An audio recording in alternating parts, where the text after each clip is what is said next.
हम गुरुला प्रणाम करते नहीं सब भोजपुरी भाई लोग के ई कहता नहीं एगो हमरो चेला बा एक चेला आया है आई लव यू मैं प्रणाम कर रहा हूँ सब भोजपुरी भाई लोग चेला एक गाना सुनाओ मैं देखना चाहता हूँ कि मेरा चेला कैसा है बाबू माया मेरी काया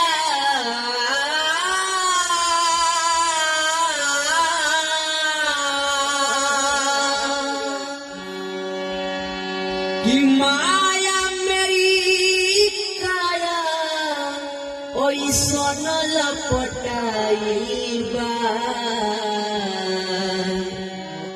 तू मैं कही के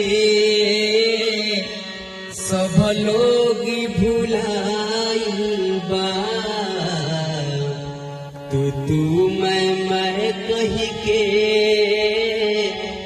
सब लोग भुलाइल बा यहाँ सबर सिताना झूठों के झमेला बा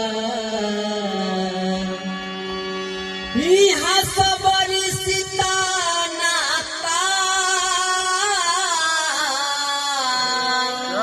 क्या बात है झूठों के झमेला बा आवे जाए खातिर